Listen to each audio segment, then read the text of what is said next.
na stress ka na ba ka-reloan dahil ang dami mo ng mga loan application na na-applyan, na-approve ka at ngayon namomroblema ka na sa pagbabayad? Hindi mo na alam kung paano kang makakaahon. Pwes mga ka-reloan, para sa atin itong video na to, tapusin mo to kasi malay mo, ito rin yung makatulong sa'yo.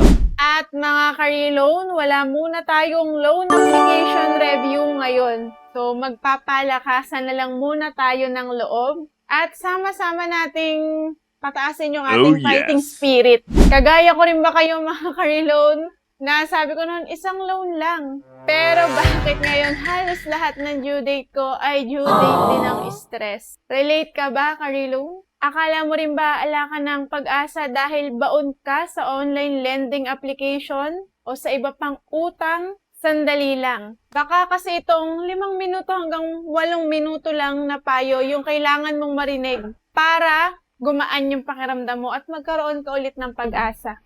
Disclaimer lang po mga ka-reloan, itong video po natin na to ay para lamang po sa pagbabahagi ng impormasyon and ng sarili ko pong experience and ng mga experience pa ng iba na nababasa ko, yung mga nag-share. Mga ka-reloan, gusto ko lang pong linawin sa inyo na hindi po ako financial advisor at hindi rin po ito financial advice. At hindi rin po ito sponsored na kahit na anumang loan application, wala po tayong pinopromote, wala po tayong links, doon lang po tayo sa mga totoo habang nagre-review tayo.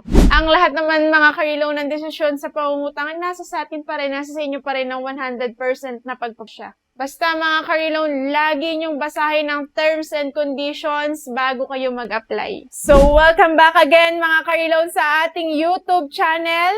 Kumusta kayo mga ka-reloan? Pare-parehas ba tayong stress? Aminin na natin mga ka-reloan na may mga pagkakataon talaga sa sarili natin na akala natin isang beses lang tayong maglo-loan. Di ba ganyan ka rin? Pero pagkatapos ng isang linggo, meron ka na namang due date. Tapos, ang pinakamasaklat ka-reloan, yung kailangan mo yung bayaran, tapos ipangungutang mo lang ulit. At ayun na nga hanggang sa dumami na to ng dumami. Parang domino lang mga ka-reloan, isang bumagsak pero sunod-sunod na. Kung isa ka rin sa nakaka-experience or nakakaramdam nito, ka-reloan, huwag kang mahiya kasi hindi ka nag-iisa. Maraming Pilipino ang nakakaranas nito. Alam niyo na, sa sobrang hirap din talaga ng buhay, talagang kahit hindi natin minsan gustong mangutang, dumadating talaga tayo sa punto ng pangungutang. Sige nga, sinong tao ba talaga hindi nangungutang, di ba? Pero ang tanong talaga mga ka-reloan, paano ba tayo unti-unting makakaahon dito? At ang pinakauna nga ka-reloan ay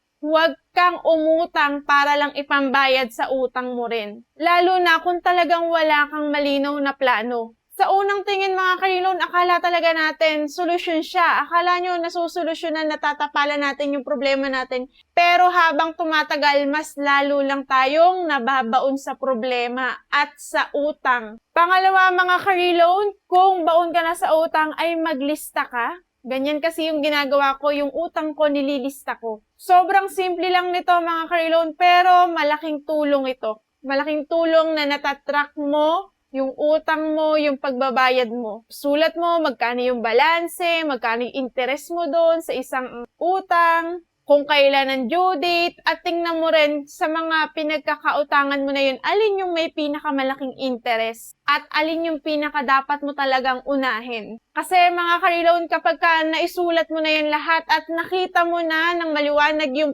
picture ng utang mo, mas madali kang makakagawa ng plano or ng step kung paano kang makakaahon dyan. At pangatlo mga ka-reloan, unahin mong bayaran yung may pinakamalaking charges or yung may pinakamalapit na due date kung kaya. Iwasan mo nang magbayad ka-reloan ng mga kung ano-anong unnecessary na fees dahil sa paulit-ulit na late payment. Pang-apat mga ka-reloan, ito medyo mahirap din talaga to at disiplina talaga yung kailangan dito. Bawasan muna yung mga dapat pagkagastusan. Hindi naman ibig sabihin nun mga ka-reloan ay huwag ka nang kumain ng masarap or huwag ka nang umorder, ganyan. Pero kasi mga ka-reloan, baka merong mga gastos na pwede muna nating ipagpaliban habang inaayos natin yung finances natin, habang inaayos natin yung sarili natin. Panglima mga ka-reloan, kung meron kang extra income na sa tingin mo ay kaya mong gawin, gawin mo. Subukan mo, magbenta ka online, gumawa ka ng mga